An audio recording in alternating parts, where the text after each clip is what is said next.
दोस्तों नमस्कार, स्वागत है आप सभी का ऑनलाइन अड्डा फर्स्ट यूट्यूब चैनल पे। इस वीडियो में हम बात करने वाले हैं तमाम भर्तियों की लेटेस्ट अपडेट के बारे में। जैसा कि दोस्तों आप जानते हैं, किसी भर्ती से संबंधित कोई भी जानकारी होती है आप सभी को ऑनलाइन अड्डा फर्स्ट चैनल के माध्यम से दी जाती है। उसी संबंध में इस वीडियो में हम बात करेंगे आरक्षण के संबंध में, जहाँ पर कोर्ट के माध्यम से कहा गया कि आरक्षण के स्थान पर दे सकते हैं स्कॉलरशिप। इस मुद्दे को लेकर इसके अलावा प्राथमिक शिक्षक भर्ती में हुए घोटाले के बारे में, बिना टीईटी के प्राथमिक शिक्षक भर्ती में एंट्री को लेकर, इसके अलावा उत्तर प्रदेश एक और बम्पर भर्ती के विज्ञापन के संबंध में, टीजीटी पीजीटी अपडेट के बारे में। वीडियो को लाइक कर दें, साथ ही शेयर कर दें और चैनल को सब्सक्राइब कर लें, जिससे कि जानकारी आप सभी को ऑनलाइन अड्डा फर्स्ट चैनल के माध्यम से सबसे पहले मिलती रहे।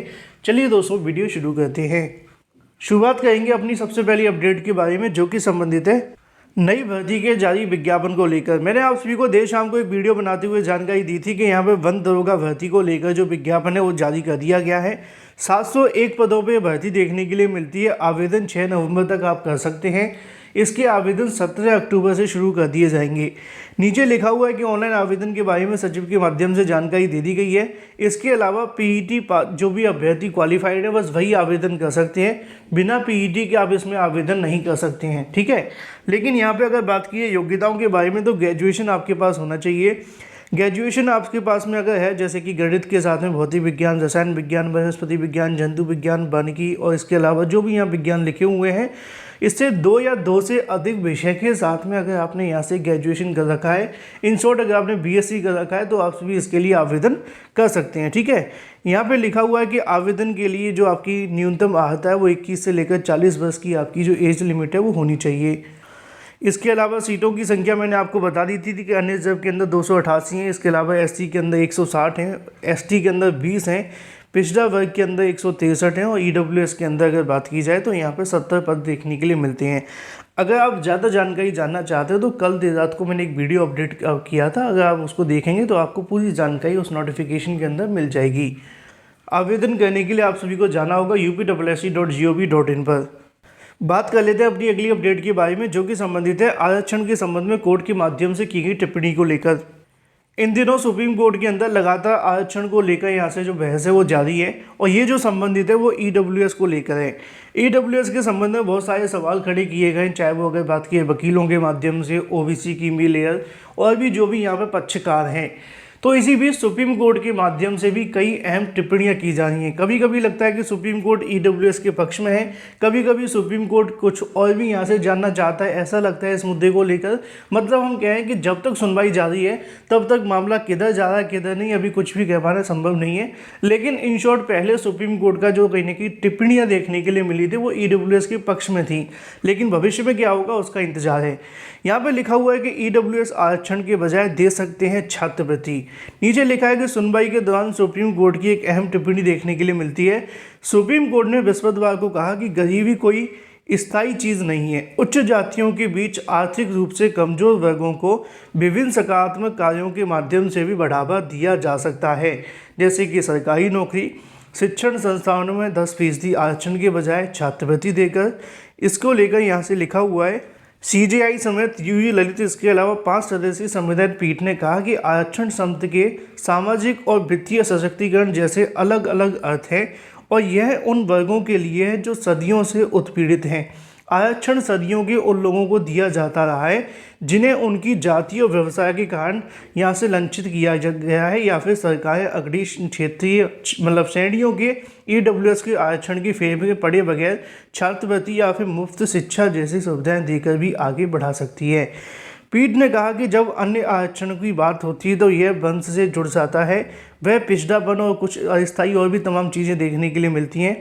तो यहाँ पे उन्होंने इस बात को कहा है कि जो पुराने आरक्षण दिए जा रहे हैं, हालांकि जैसे कि आप जानते हैं कि वो भी एक आर्थिक आरक्षण के रूप में माना जा सकता है, लेकिन वो पिछड़ी जातियों के आधार पर माना जाता है, क्योंकि बहुत सारे उत्पीड़न देखने के लिए मिले उस समय के अंदर, तो उसके आधार पर ओबीसी एससी आरक्षण, एसटी आरक्षण देखने के लिए मिला। अब जब ईडब्ल्यूएस आरक्षण आया तो उसको लेकर यहाँ से सवाल जवाब किए जा रहे हैं। फिलहाल फैसला तो सुप्रीम कोर्ट में होगा। आपस में बहस करने से अच्छा है कि मुद्दे को समझकर हम आगे इंतजार करें सुप्रीम कोर्ट के फैसले का। बात कर लेते हैं अपनी अगली अपडेट के बारे में, जो कि संबंधित है प्राथमिक शिक्षक भर्ती के अंदर घोटालों को लेकर। शिक्षक भर्ती के अंदर घोटाले होना आम बात हो चुकी है, चाहे वो कोई भी शिक्षक भर्ती हो, उत्तर प्रदेश की हो, बिहार की हो, राजस्थान की हो, या फिर अगर बात की जाए इंडिया की। बाहर का तो हमें पता नहीं क्या होता है, लेकिन यहाँ पे तो ऐसा देखने के लिए मिलता है। भर्तियों के अंदर घोटाले होते हैं, चाहे वो हरियाणा के अंदर हो, मंत्री को यहाँ पे जेल भेज दिया गया था। इसके अलावा एक और देखने के लिए मिली प्राथमिक शिक्षक भर्ती, जहाँ पे ऐसे ऐसे घोटाले हुए कि भाई बिना टीईटी को भी यहाँ से जो एंट्री है वो दे दी। अब एंट्री दे दी तो दे दी, कोई बात नहीं, लेकिन उनको शिक्षक भी बना दिया। और उसको लेकर जांच कौन कर रही है? सीबीआई। सीबीआई ने कहा है कि जिस तरीके से शिक्षक भर्ती में घोटाला हुआ है वो आपकी कल्पना से भी परे है। लिखा हुआ है कि प्राथमिक शिक्षक भर्ती में घोटाले पर सीबीआई रिपोर्ट देखकर कलकत्ता हाईकोर्ट के न्यायाधीश अभिजीत गंगोपाध्याय हैरत में पड़ गए। दरअसल सीबीआई ने न्यायाधीश गंगोपाध्याय की एकल पीठ में जमा की गई अपनी रिपोर्ट में कहा कि प्राथमिक शिक्षकों की भर्ती को लेकर जिस तरीके से घोटाला हुआ है वह आपकी कल्पना के परे है। आम लोग इसके बारे में जानेंगे तो इसको लेकर शॉक्ड हो जाएंगे। नीचे लिखा है कि सूत्रों के मुताबिक सीबीआई की रिपोर्ट में कहा गया है कि प्राथमिक शिक्षक के तौर पर जिन लोगों की भर्ती की गई उनमें से अधिकांश टीईटी मतलब शिक्षक पात्रता परीक्षा में शामिल ही नहीं हुए हैं, कभी वो टीईटी के अंदर बैठे ही नहीं हैं, और बिना टीईटी में बैठे भी उनको प्राथमिक शिक्षक भर्ती में बैठने का मौका दे दिया। नीचे लिखा हुआ है वह जांच में एकदम अंतिम चरण में पहुंच गई है। शिक्षक भर्ती बड़े पैमाने पर भ्रष्टाचार देखने के लिए मिला है।